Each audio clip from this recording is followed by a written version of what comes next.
Hola, hola. Voy a leer hoy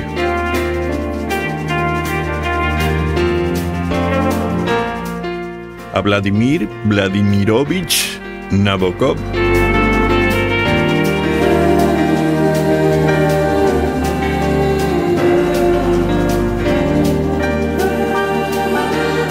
Escribió sus primeros escritos en ruso, pero se hizo internacionalmente reconocido como un maestro de la novela por su obra escrita en inglés, especialmente por su novela Lolita, 1955. Además de escribir novelas, escribió cuentos y poemas, y fue conocido por sus significativas contribuciones al estudio de los lepidópteros y por su creación de problemas de ajedrez. O sea, el hombre no tenía nada que hacer y se dedicó a eso. Bueno, yo voy a leer de uno de sus libros de cuentos. Se llama Sonidos y dice así.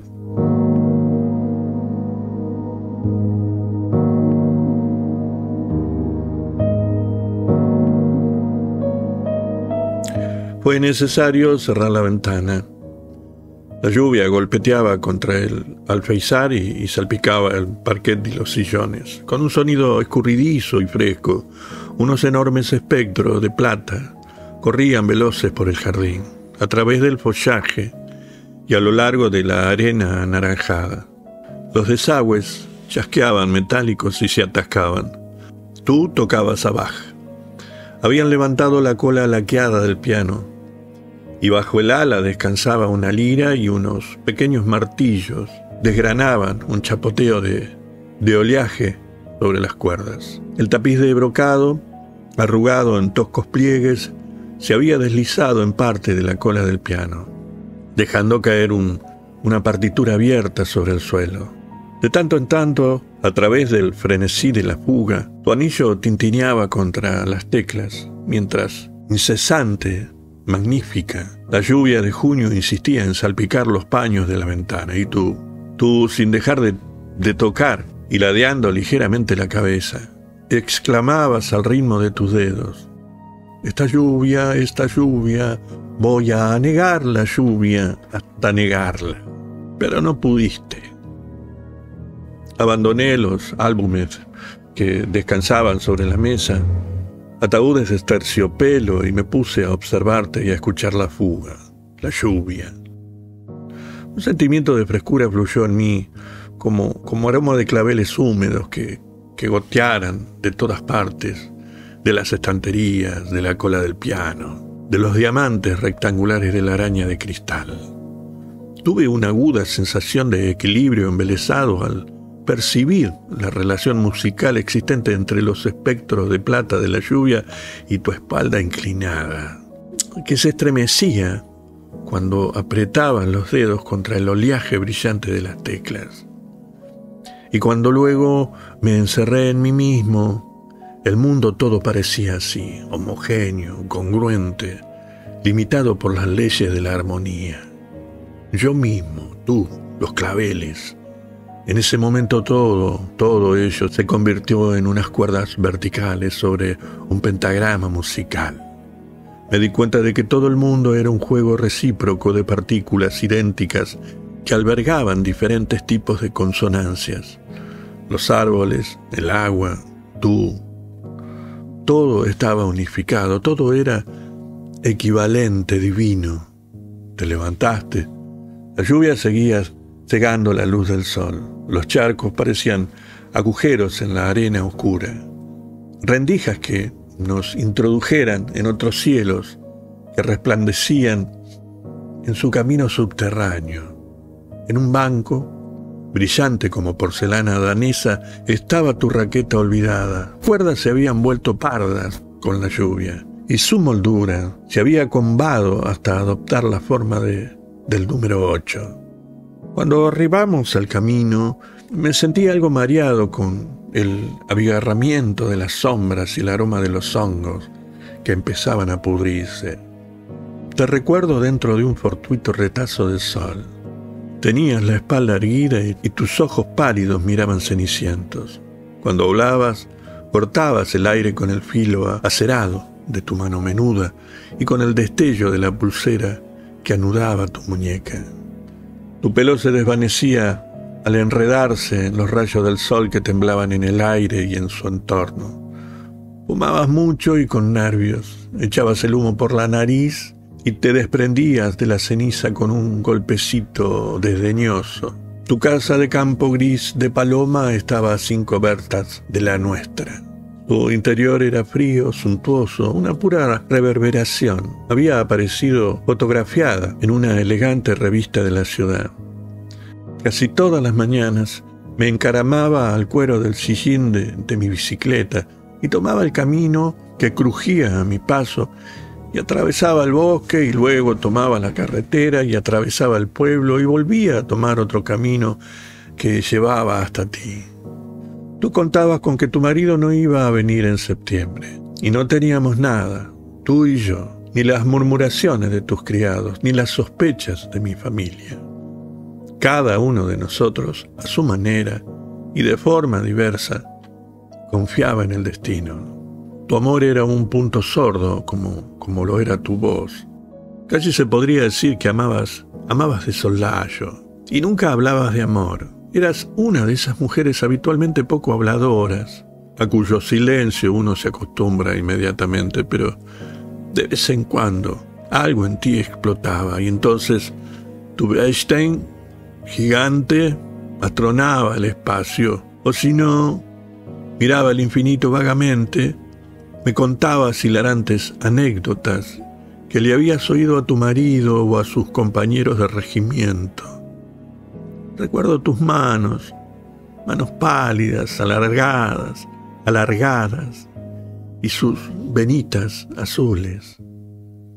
En aquel día feliz, cuando la lluvia azotaba y tú tocabas tan inesperadamente bien, se resolvió aquel algo nebuloso que se había alzado imperceptiblemente entre nosotros tras nuestras primeras semanas de amor. Me di cuenta de que no tenías poder alguno sobre mí, que no eras mi única amante, sino que toda la tierra lo era. Era como si mi alma hubiera desplegado infinitas antenas sensibles y yo viviera como dentro de todas las cosas, percibiendo simultáneamente las cataratas del Niágara atronando al otro lado del océano y también, y a la vez, el goteo dorado y monótono que tamborileaba mecánicamente en el camino. Me quedé mirando la corteza reluciente de un abedul y de repente sentí que, en lugar de brazos, poseía ramas inclinadas cubiertas con hojas menudas y mojadas, y en lugar de piernas, miles de finas raíces, trenzadas en la tierra, empapándose de ella. Quería transfundirme así en la naturaleza toda, experimentar el ser de un viejo boletus, con su esponja amarilla en el embés, una libélula o incluso la esfera solar. Me sentía tan feliz que de pronto rompí a reír y te besé en el hombro y en la nuca. Te hubiera incluso recitado un poema, pero detestaba la poesía. Sonreíste una sonrisa leve y dijiste: «Qué bien se está después de la lluvia». Y luego te quedaste pensativa unos momentos y añadiste: «¿Sabes? Acabo de acordarme, me han invitado a tomar el té. ¿Cómo se llama? Palpalich. Es muy aburrido, pero tengo que ir». Palpalich era un antiguo conocido mío. Solíamos ir a pescar juntos y en plena pesca de repente se ponía a cantar con su débil voz de tenor campanadas nocturnas. Yo le apreciaba mucho. Una gota ardiente se desprendió de una hoja y me cayó directamente en los labios. Me ofrecí a acompañarte. Te estremeciste como en un escalofrío. Nos aburriremos mortalmente allí, es horrible. Miraste el reloj y suspiraste. Hora de irse, me tengo que cambiar los zapatos. En tu dormitorio embrumado La luz del sol, que se filtraba por las persianas venecianas, formaba 2 escaleras doradas en el suelo. Dijiste algo con tu voz sorda.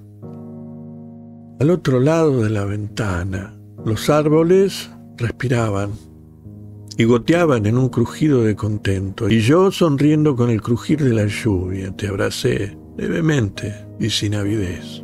Ocurrió así. A una orilla del río estaba tu parque, y también tus prados, y al otro el pueblo. La carretera tenía baches profundos en algunos tramos. El barro era de un color violeta exuberante y las rodadas se llenaban de un agua color café con leche y se cubrían de espuma. Las sombras oblicuas de las hifas de madera negra se extendían con inusitada claridad. Caminamos en la sombra por un sendero muy trillado y dejamos atrás una tienda de ultramarinos, una taberna con su cartel esmeralda, unos patios llenos de sol que emanaban aromas de estiércol y de heno fresco. La escuela era nueva, de piedra, rodeada de arces. En el umbral le relucían las pantorrillas blancas de una campesina que se inclinaba a escurrir un trapo en un cubo. Tú preguntaste, ¿está Palpalich? La mujer, toda trenzas y pecas, entrecerró los ojos para protegerse del sol. Sí que está. El cubo tintineó con el puntapié que le dio la vieja para moverlo. Entre, señora, estará en el taller. Nuestras pisadas crujieron al atravesar un vestíbulo oscuro y luego una clase espaciosa. Miré al pasar un mapa azul y pensé, así es toda Rusia. Luz de sol y un gran vacío. En un rincón brillaba un trozo de tiza triturada. Más allá, en el pequeño taller había un agradable olor a cola de carpintero y a serrín de pino. Sin chaqueta, sudoroso y jadeante con la pierna izquierda extendida, Palpalich se divertía haciendo una serie de planos en su tablero de dibujo de quejosa madera blanca. Su coronilla calva y sudorosa oscilaba dentro de un rayo de sol. En el suelo, bajo el banco del carpintero, se enroscaban unas virutas, como frágiles mechones de cabello. Yo dije a voz en grito, Palpalich, tienes invitados. Él dio un respingo, se azoró, tomó adecuadamente la mano que tú le ofreciste con un gesto tan conocido, tan indiferente, y luego tomó mi mano en sus húmedos dedos y la estrechó un segundo. Parecía que tuviera el rostro moldeado en arcilla con bigote flácido e inesperados surcos. Lo siento, estoy sin vestir, dijo con una sonrisa culpable. Agarró un par de puños de camisa que aguardaban tiesos como cilindros en el alféizar de la ventana y se los puso apresuradamente. ¿En qué estás trabajando?, me preguntaste con un destello de tu pulsera. Palpalich se esforzaba en embutirse la chaqueta con movimientos violentos. Nada, estoy enredando un poco, escupió como atragantándose al hablar. Es una especie de estantería sin importancia. No la he acabado todavía. Aún tengo que lijarla y darle el barniz. Pero mira esto. Lo llamo la mosca. Y con un movimiento vibratorio de sus manos unidas lanzó al aire una especie de helicóptero de madera en miniatura que se elevó a las alturas con un zumbido, de un golpe seco en el techo y cayó al suelo. La sombra de una sonrisa pasó cortés por tu rostro. Pero qué tonto soy. Palpalich comenzó de nuevo. Esperaba arriba, amigos. Una puerta rechina. Lo siento. Permítanme que vaya delante. Me temo que la casa está desordenada. Creo que se había olvidado de que me había invitado, dijiste en inglés mientras subíamos las escaleras que crujían a cada peldaño. Yo contemplaba tu espalda, los cuadros de seda de tu blusa. Desde algún lugar en el piso de abajo, probablemente el patio, nos llegó la poderosa voz de la campesina. «Gerosim, Gerosim». Y de repente se me hizo pristinamente claro que durante siglos el mundo no había dejado de florecer, de dar vueltas, de cambiar solo para que ahora, en este preciso instante, pudiera combinarse y fundirse en un acorde vertical. Aquella voz cuya resonancia nos llegaba desde abajo, el movimiento de tus hombros de seda, el aroma de las tablas de pino. La habitación de Pal Palić era soleada y algo abigarrada. Una estera roja con un león bordado en el centro estaba clavada en la pared encima de la cama. En otra pared colgaba un capítulo de Ana Karenina, enmarcado y dispuesto de tal forma que el juego de claroscuro de los tipos y la inteligente disposición de las líneas lograban conformar el rostro de Tolstoy. Nuestro anfitrión, frotándose las manos, te ofreció un asiento. Al hacerlo, un movimiento de las gateras de su chaqueta derribó un álbum de la mesa. Lo recogió. Trajeron té, yogur y unas insípidas galletas. Pal Palić sacó de un aparador una lata de flores con caramelos duros de Landrin. Al agacharse, su camisa dejaba ver todo un paño de piel lleno de granos. Un abejorro amarillo muerto había quedado apresado en la pelusa de una araña posada en el alféizar de la ventana. «¿Dónde está Sarajevo?», preguntaste de repente, haciendo crujir una página que con indiferencia habías cogido del suelo. Pal Palić, ocupado en servir el té, contestó: «En Serbia. Sarajevo está en Serbia». Y con mano temblorosa te ofreció con sumo cuidado el humeante vaso de cristal en su soporte de plata. «Aquí tienes. Puedo ofrecerte unas galletas. ¿Y por qué no están tirando bombas?». Se dirigió a mí con un brusco movimiento de hombros. Yo examinaba por centésima vez un enorme pisapapeles de cristal. El cristal encerraba en su interior un azul rosado y la catedral de San Isaac, salpicada de dorados granos de arena. Tú te reías y leías en voz alta. Ayer un comerciante del segundo gremio llamado Yeroshin fue arrestado en el restaurante Kisisana. Resultó que el tal Yeroshin, con el pretexto de... y te volviste a reír. No, el resto es indecente. Pal Palić se puso nervioso, se ruborizó con un leve tono pardo rojizo y dejó caer su cuchara. Las hojas de arce brillaron con inmediatez junto a las ventanas. Un carro traqueteó por delante. Desde algún lugar nos llegaba un grito tierno y lastimero. «Helados». Empezó a hablar del colegio, de las borracheras y también de la trucha que había aparecido en el río. Yo me dispuse a examinarle a fondo y tuve la sensación de que realmente lo estaba viendo por primera vez, aunque fuéramos viejos conocidos. Una imagen suya de nuestro primer encuentro debía de habérseme quedado impresa en el cerebro, como una foto fija, inasequible al cambio, un hecho ya definitivo, cerrado y aceptado, como cualquier costumbre.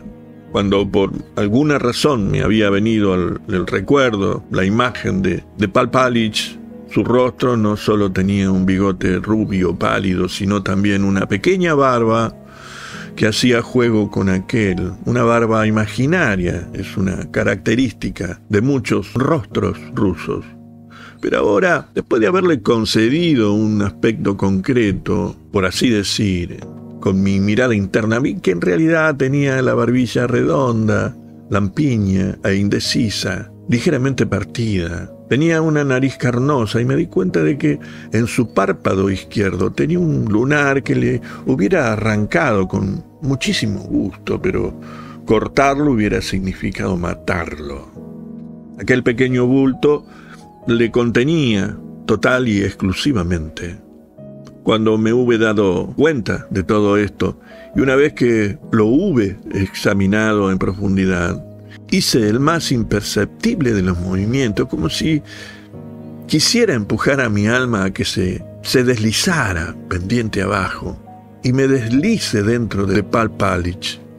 Me puse cómodo en su interior y desde ese lugar sentí, por así decir, aquel lunar de un párpado arrugado y también las alas almidonadas de su cuello y la mosca que se arrastraba por su calva. Le examiné con ojos límpidos y móviles. El león amarillo de encima de la cama me parecía ahora un viejo amigo, como si llevara allí encima de la cama desde mi infancia. La posta de colores, encerrada en su cristal convexo, se convirtió en algo extraordinario, lleno de gracia, alegre. Y no eras tú la que estaba sentada frente a mí en una silla de mimbre a la que mi espalda se había acostumbrado, sino la benefactora de la escuela, una dama taciturna a la que apenas conocía.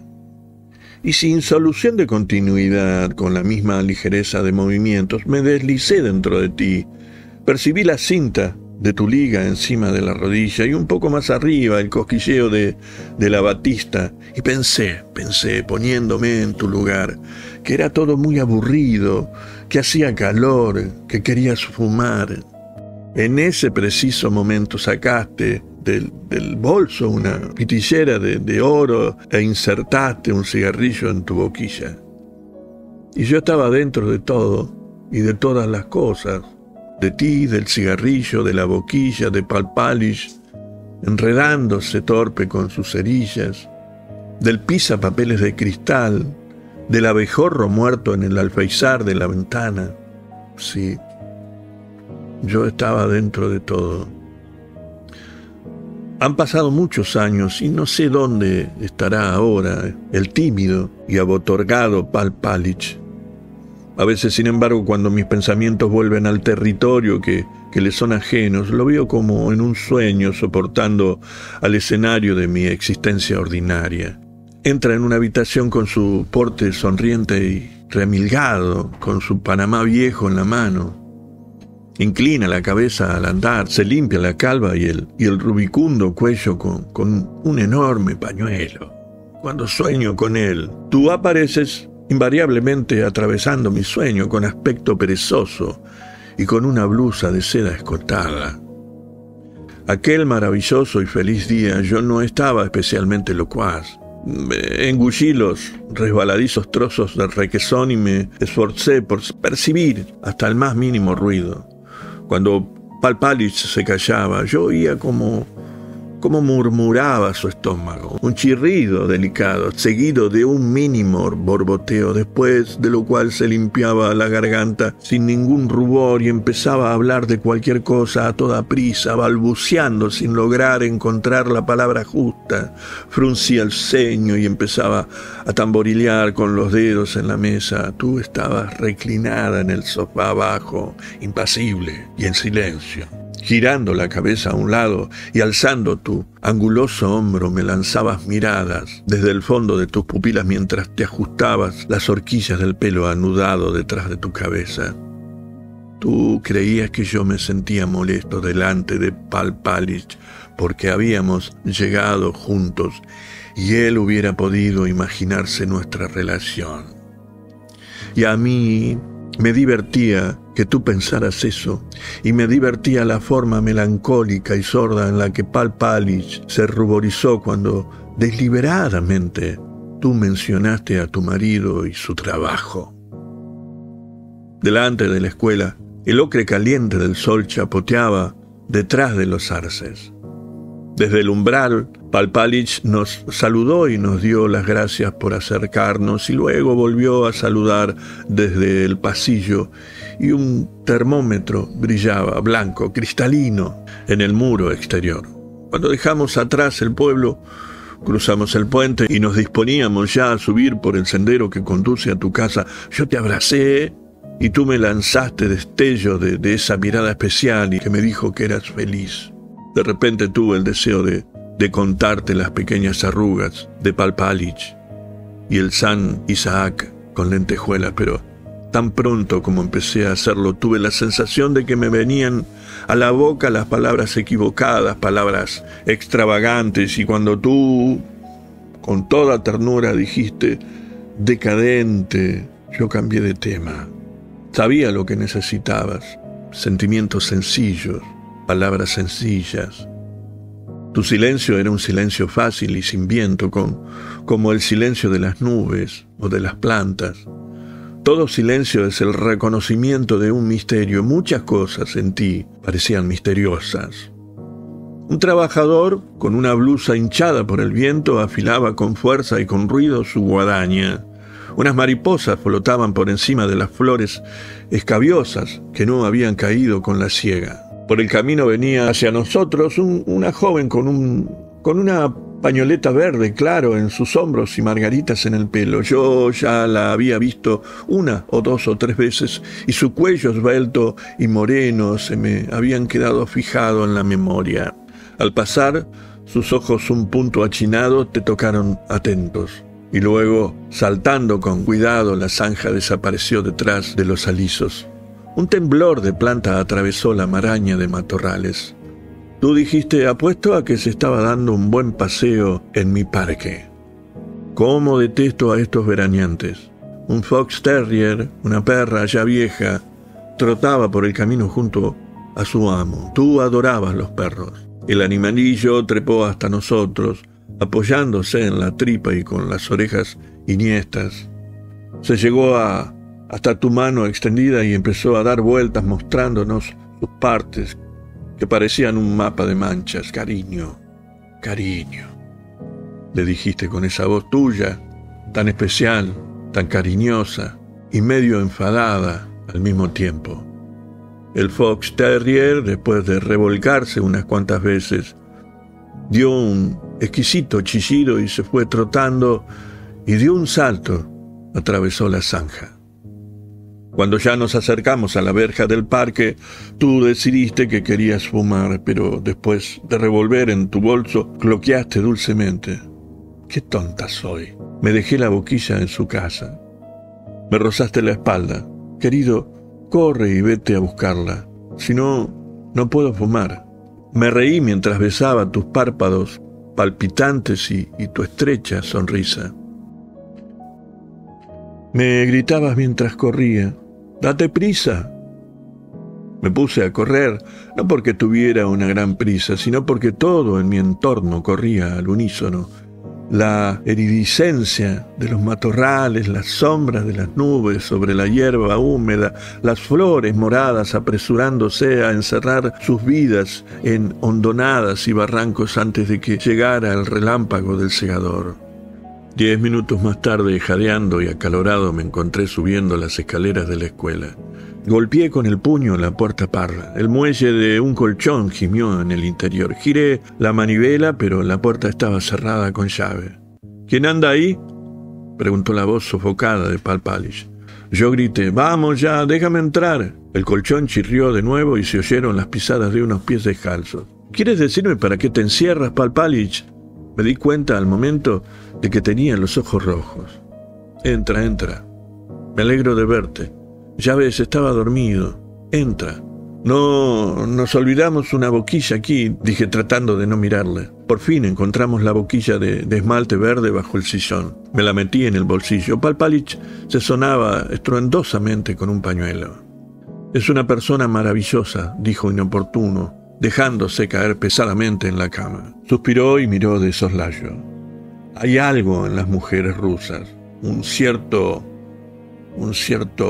Se levantó todo arrugado y se pasó la mano por la frente. Emitió un gruñido suave. Espíritu de sacrificio. Eso, espíritu de sacrificio. No hay nada más sublime en este mundo. Ese espíritu de sacrificio extraordinariamente sutil, extraordinariamente sublime. Juntó las manos detrás de su cabeza y mudo su rostro en una sonrisa lírica. «Extraordinario». Se quedó callado y luego preguntó, ya con un tono diferente, uno que utilizaba a menudo cuando quería hacerme reír. «¿Y qué más tienes que decirme, amigo mío?» Sentí ganas de darle un abrazo, de decirle algo cariñoso, algo que le aliviara en su necesidad. Deberías ir a dar un paseo, Pal Palić. ¿Por qué encerrarte a languidecer en un cuarto cerrado? Hizo un ademán como para despachar aquel asunto. Yo he visto todo lo que hay que ver. Ahí afuera, todo lo que uno hace es sofocarse. Con un movimiento descendente de la mano se frotó sus ojos abotargados y también el bigote. Quizá esta noche vaya a pescar un rato. El lunar que se incrustaba en su párpado arrugado se movió. Tenía que haberle preguntado: querido Pal Palić, ¿qué hacías hace un minuto tumbado en la cama y con el rostro escondido en la almohada? ¿Es que tienes la fiebre del heno o alguna pena profunda? ¿Has amado a una mujer alguna vez? ¿Y por qué llorar en un día como este, con este sol radiante y los charcos ahí afuera? Bueno, Pal Palić, tengo que irme, dije echando una mirada a las gafas abandonadas, al Tolstoy recreado tipográficamente y a las botas con sus lazadas como orejas debajo de la mesa. 2 moscas se posaron en el suelo rojo. Una se subió encima de la otra. Dieron un zumbido y se separaron volando. No te lo tomo en cuenta, dijo Pal Palić respirando suavemente. La dio la cabeza. Sonreiré y lo soportaré. Vete, no te entretengas conmigo. Y de nuevo me encontré corriendo por el camino junto a los alisos. Sentí que me había bañado en la pena de otro, que estaba radiante con sus lágrimas. Mi sentimiento era de felicidad, una felicidad que desde entonces solo he experimentado en raras ocasiones, al ver un árbol que se inclina, un guante agujereado, una mirada de un caballo. Era un sentimiento feliz porque fluía armoniosamente. Era la felicidad de un movimiento o de un fulgor feliz. En una ocasión me desgarré en 1.000.000 de astillas de seres y de objetos. Hoy soy uno, mañana volveré a desgarrarme en 1.000 astillas. Y así todo en este mundo se decanta y se modula. Aquel día yo estaba en la cresta de una ola. Sabía que todo a mi alrededor eran notas procedentes de una sola armonía, siempre la misma. Conocía secretamente su fuente y la inevitable resolución de aquellos sonidos que se habían reunido por un instante. Y conocía también el nuevo acorde que engendraría cada una de las notas al disiparse. El oído musical de mi alma lo sabía y lo abarcaba todo. Todo. Te encontré en la sección pavimentada de tu jardín, junto a los escalones que te llevaban a las terrazas. Y tus primeras palabras fueron: mi marido ha llamado desde la ciudad mientras yo estaba afuera. Viene en el tren de las 10. Debe haber ocurrido algo. Quizá lo hayan trasladado. Un aguzanieves, como un viento azul gris, pasó ligero por la arena. Una pausa, 2 o 3 escaleras. Otra pausa, más escaleras. El aguzanieves, la boquilla que yo tenía en mis manos, tus palabras, las manchas del sol en tu vestido. No podía ser de otra manera. Sé lo que estás pensando, dijiste, frunciendo el ceño. Piensas que habrá alguien que se lo diga y todo eso, pero no importa. Sabes lo que yo. Te miré de frente a la cara, miré con toda mi alma directamente. Choqué contigo. Tenías los ojos limpios, como si una película de papel de seda acabara de desprenderse de los mismos. Esa que protege las ilustraciones de los libros preciosos. Y por primera vez, tu voz era también límpida. ¿Sabes lo que he decidido? Escucha, no puedo vivir sin ti. Eso es lo que le voy a decir exactamente. Me concederá el divorcio inmediatamente y luego, hacia el otoño, podríamos... Te interrumpí con mi silencio. Una mancha de sol se deslizó desde tu falda hasta la arena al moverte ligeramente. ¿Qué podía decirte? Podía invocar la libertad, el cautiverio, decir que no te amaba lo suficiente. No, todo eso era mentira. Transcurrió un instante. En ese instante muchas cosas ocurrieron en el mundo. En algún lugar un vapor gigante se hundió en el fondo del mar. Se declaró una guerra. Nació un genio. El instante pasó. Aquí tienes tu boquilla, dije. Estaba debajo del sillón. ¿Sabes? Cuando entré, Palpalich parecía como si hubiera estado... Tú dijiste, está bien, puedes irte. Te diste la vuelta y corriste escaleras arriba. Agarraste el pomo de cristal de la puerta y no conseguiste abrirla. Debió de ser pura tortura para ti. Me quedé de pie en el jardín durante un rato, entre la humedad dulce. Luego, con las manos metidas en los bolsillos, caminé por la arena moteada en torno a la casa. En el porche de entrada encontré mi bicicleta. Apoyándome en el manillar, me deslicé por el camino del parque. Había sapos aquí y allá. Sin darme cuenta pasé por encima de uno de ellos. Al final del camino había un banco. Apoyé la bicicleta contra el tronco de un árbol y cedí la tentación de sentarme en la madera blanca. Pensé en que dentro de 2 días tendría una carta tuya y en cómo me llamarías y yo no volvería. Tu casa se deslizaba en una melancolía distancia, con su piano de cola, los volúmenes polvorientos, las revistas de arte, las siluetas en los marcos redondos. Era delicioso perderte. Desapareciste, sacudiendo angularmente la puerta de cristal, pero otra vez tú marchaste de manera distinta, abriendo los ojos pálidos bajo mis besos de alegría. Me quedé así sentado hasta que llegó la noche. Había unos enanos que, como movidos por hilos invisibles, no dejaban de caminar por todos lados.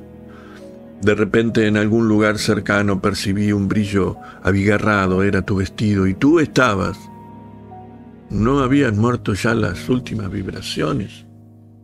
Por eso me sentí incómodo ante el hecho de que tú estuvieras allí, en algún punto a mi lado, fuera de mi campo de visión, ante el hecho de que estuvieras caminando, de que te estuvieras acercando. Con esfuerzo volvía el rostro. No eras tú, sino aquella muchacha con la bufanda verdosa. ¿Te acuerdas? Aquella con la que nos tropezamos y su fox terrier con aquella panza tan cómica. Ella pasó de largo. Se perdió entre los huecos del follaje y luego cruzó el puente que llevaba a un kiosco pequeño con ventanas de cristal emplomado. La chica está aburrida, está caminando por tu parque. Probablemente la conoceré algún día. Me levanté despacio. Despacio salí en bicicleta del parque inmóvil hasta la carretera principal. Derecho hacia una enorme puesta de sol y al otro lado de una curva, adelante a un carruaje. Era tu cochero, Semyon, que se dirigía a paso lento hacia la estación. Cuando me vio, se quitó lentamente la gorra, se alisó los rizos brillantes de su nuca y se la volvió a poner. Una manta de cuadros estaba doblada en el asiento. Un reflejo misterioso brilló en la mirada del jamelgo negro, y cuando con mis pedales inmóviles volé colina abajo hacia el río, vi desde el puente de Panamá a la espalda doblada de Palpalich, sentado debajo en un poste junto al lugar reservado al baño, con una caña de pescar en el puño. Frené y me detuve con la mano en la barbilla. Palpalich, ¿Picán? Levantó los ojos y me saludó con un gesto amable y tierno. Un murciélago se lanzó volando por encima de la superficie del espejo rosa. El reflejo de las hojas parecía encaje negro. Palpalich, desde lejos, gritaba algo y me llamaba con la mano. Otro palpalish parpadeaba entre las hojas negras. Riéndome con fuerza me separé de la barandilla. Pasé por delante de las isbas en un único impulso silencioso y seguí por la tierra firme del camino. Unos mugidos flotaron en el aire sin brillo, unas alondras volaron de golpe y con estrépito. Y luego, un poco más lejos, en la inmensidad de la puesta del sol, entre los campos vagamente vaporosos, no había otro habitante que el silencio.